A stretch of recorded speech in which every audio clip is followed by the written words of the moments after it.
atong pagtuo ang atong mga pangandoy matuman kay ang atong Dios man nga tuburan sa tanan nga atong makita o dili makita sulod ni ining atong kalibutan. Si San Lucas nagdapit kanato sa kamahinungdanon sa kamatuohon sa mga sugo ni Hesus.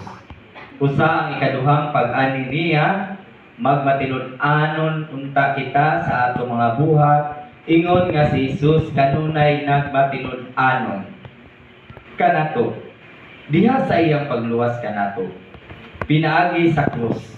Kita ay iyang ipakitaan og mga buhat nga ngayan gayud natong sundon.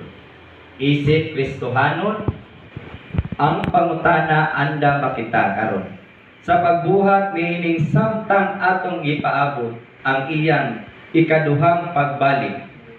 Ana na ba kanato ang tinuod nga pagtuo kang Hesus isip atong Dios ug manluluwas? Hinaot ang atong mga pagbasa karon Domingo maghatag kanato og lamdag, kusog ug kaisog nga muatubang sa hagit sa pagkamatuohon sa mga sugo ni Hesus. Hinaot nga kita magpadayon sa pagmatinud-anon luyo sa atong kahuyang. Ang Ginoo nagingon, ako kanunay magauban kaninyo hangtod sa katuran. Busa mosalig kita kaniya.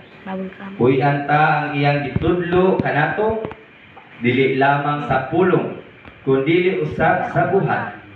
Ang pagtuon nato kanunay nga magpabiling buhi, kun kini adunay buhat. Buhat sa gugma, ug pagmasaligon kanunay sa grasya sa Ginoo,